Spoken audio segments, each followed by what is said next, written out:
Hello guys, the learning page চ্যানেলে তোমাদের সবাইকে জানাই স্বাগত। আজ আমি তোমাদের সপ্তম শ্রেণীর বাংলা সাহিত্যমেলার বইয়ের প্রথম অধ্যায় ছন্দে শুধু কান রাখো কবিতার প্রশ্ন উত্তর দেখাবো। চলো প্রশ্ন উত্তর শুরু করা যাক। প্রথমে আছে কি, অনূদিত দুটি বাক্যে নিম্নলিখিত প্রশ্নগুলোর উত্তর দাও।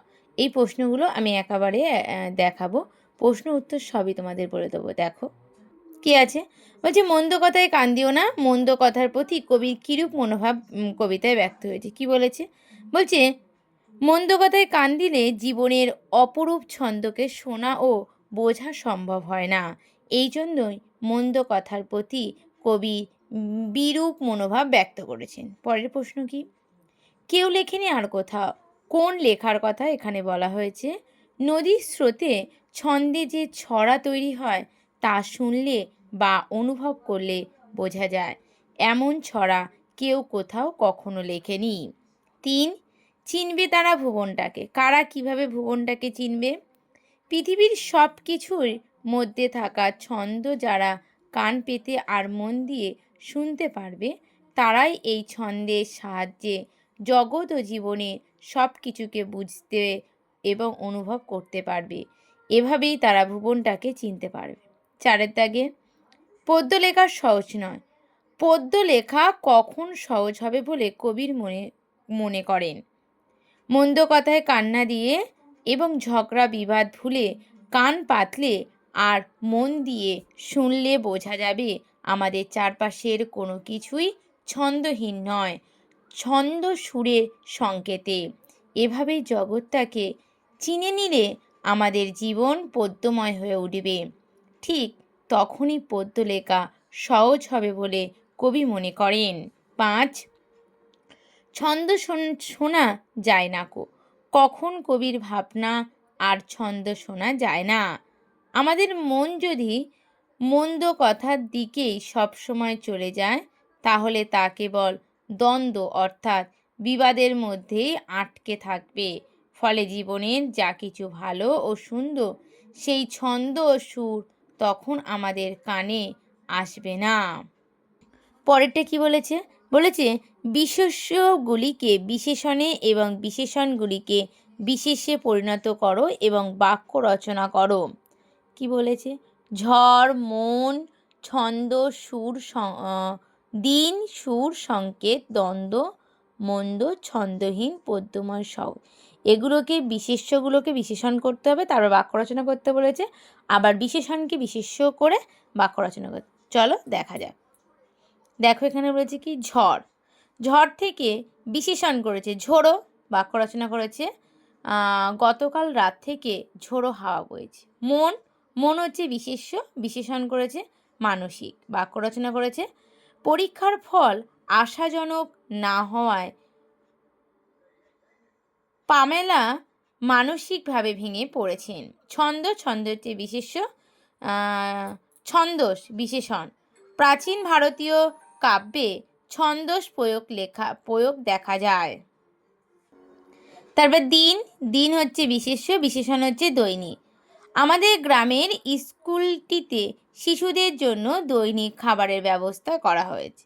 সুর, বিশেষ্য, সুরেলা বিশেষণ। মেয়েটির গানের গলা খুব সুরেলা, সংকেত, বিশেষ্য, সাংকেতিক বিশেষণ। বলছি, যুদ্ধের সময় সেনারা সাংকেতিক ভাষায় তত্ত্ব আদান প্রদান করে। দ্বন্দ্ব, বিশেষ্য, দ্বান্দ্বিক বিশেষণ। দীর্ঘ দ্বান্দ্বিক আলোচনার পর সভাপতি চূড়ান্ত সিদ্ধান্তে পৌঁছালে। মন্দ, বিশেষণ, আর বিশেষ্য হচ্ছে মন্দত্ব। বলছে মানুষের মন্দত্বকে বড় করে না,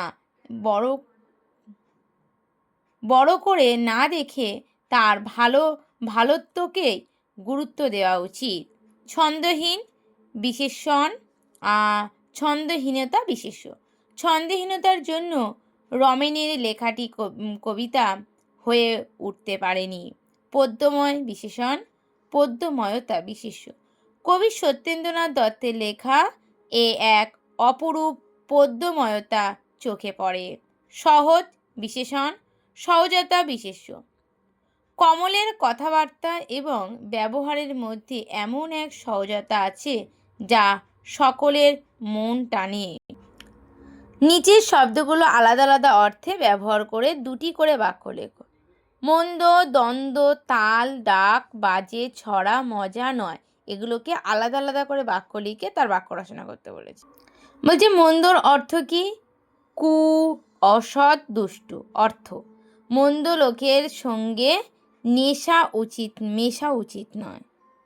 ঠিক আছে, মানে আমি তোমাদের একটা একটা করে বলছি, তোমরা কিন্তু আলাদা লিখতেই পারো, আরও একটা লিখতেই পারো।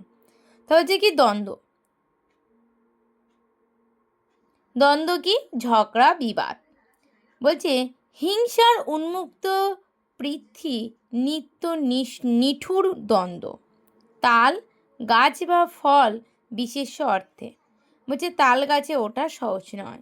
ডাক, আহ্বান অর্থে, যদি তোর ডাক শুনে কেউ না আসে তবে একলা চলো রে।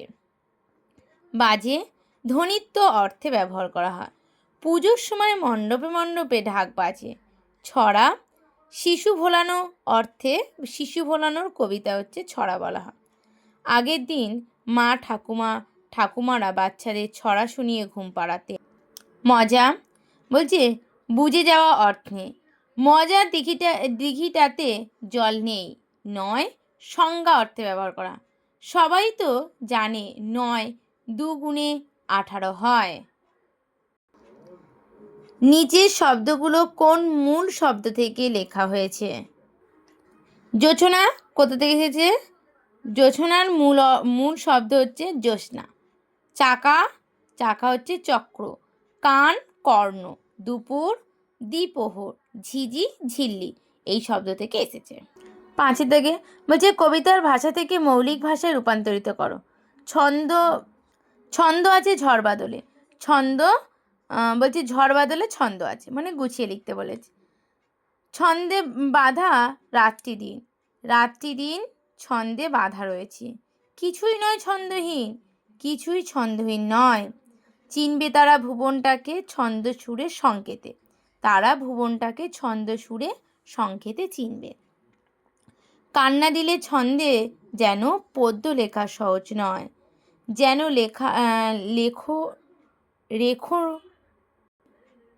জেনে রেখো যে ছন্দে কান্না দিলে পদ্য লেখা সহজ নয়।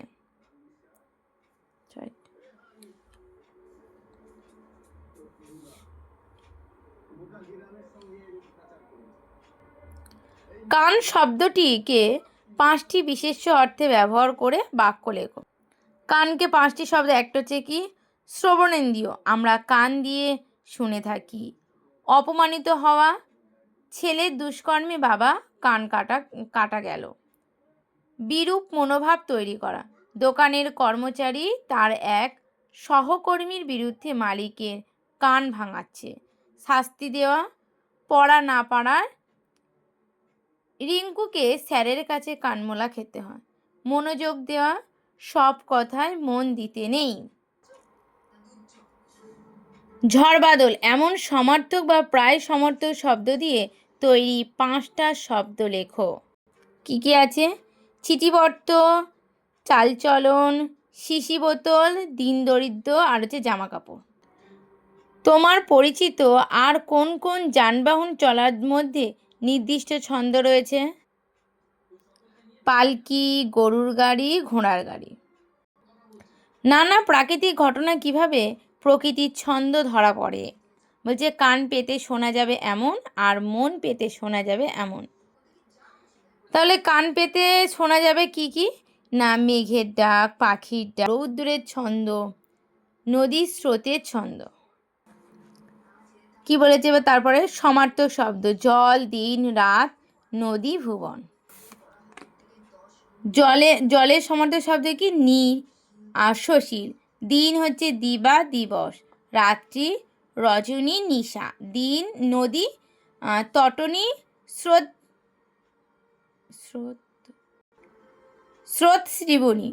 ভুবন, জগৎ, বিশ্ব। 11 হচ্ছে শব্দ যুগলের অর্থ পার্থক্য দেখাও। তাহলে দিন আর দিন কি? দয় হস্যি দিন, আর দয় দীর্ঘ দিন মানে কি? দয় হস্যি দিন মানে দিবস। দয় দীর্ঘ দিন মানে গরিব বা দরিদ্র। ম দন্তান্ন মন মানে চিত্র বা অন্তর, আর ম মূর্ধান্য মন মানে ওজন বিশেষ। দন্তেশ্বয় সুর সুর মনের সংকেতে নিয়ন্ত্রণ ধ্বনি বা দেবতা। আর তালবেশ্বয় দীর্ঘ সুর মনে হচ্ছে বীর। বর্গের জয় দীর্ঘী ব দন্তানে জীবন মানে প্রাণ বা আয়ু। আর হস্যিকার জীবন মানে হচ্ছে বিড়ালের ডাক। সকল মানে হচ্ছে সব। আর তালবেশ্বর হলে মাছের আঁশ। কবিতা থেকে খুঁজে নিয়ে 3টি সমার্থক সর্বনাম লেখো। যে সে, যখন তখন, যেমন তেমন, যেমন যেমন, তেমন তেমন। যারা তারার মধ্যে 3টি সাপেক্ষ শব্দজোড়া তৈরি করো। ও 12টা বলেছি, 13 হয়ে গেছে, না 13 হয়নি। বলছে কবিতা থেকে খুঁজে 3টি সর্বনাম লেখো। কি বলে? চিনবে তারা ভুবনটাকে, কেউ লেখেনি আর কোথাও। আর 3 হচ্ছে কান পেতে যা শুনতে পাবে। 14 ডাকের থেকে কবিতায় রয়েছে এমন 4টি সম্বন্ধ পদ উল্লেখ করো। পাখির ডাকে, নদীর স্রোতের ছন্দ, ঝিঝির ডাকে ও ছন্দ সুরের সংকেতে। 15টা কি বলেছে? নিচের বাক্য বাক্যাংশের উদ্দেশ্য বিধি ও অংশ আলাদাভাবে দেখা। ছন্দ আছে ঝড় বাদলে, উদ্দেশ্য হচ্ছে ছন্দ, আর বিধি হচ্ছে কি আছে ঝড় বাদলে। দেখবে তখন তেমন ছড়া কেউ লেখেনি আর কোথাও। উদ্দেশ্য হচ্ছে তেমন ছড়া, আর বিধি হচ্ছে দেখবে তখন কেউ লেখেনি আর কোথাও। জলের ছন্দে তাল মিলিয়ে নৌকো জাহাজ দেয় পারি।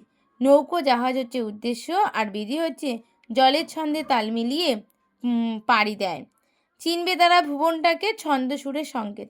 উদ্দেশ্য হচ্ছে তারা, আর বিধি হচ্ছে ভুবনটাকে ছন্দ সুরে সংকেতে চিনবে। আজ তোমাদের এই পর্যন্ত। পরের দিন আমি পরের অধ্যায়ের প্রশ্ন উত্তর নিয়ে চলে আসব। যদি তোমাদের ভিডিওটা ভালো লাগে থাকে একটা সাবস্ক্রাইব, লাইক আর কমেন্ট করতে কিন্তু ভুলবে না। আর যদি মনে হয় তাহলে তোমরা বন্ধুদের সঙ্গে শেয়ার করো বেশি বেশি করে।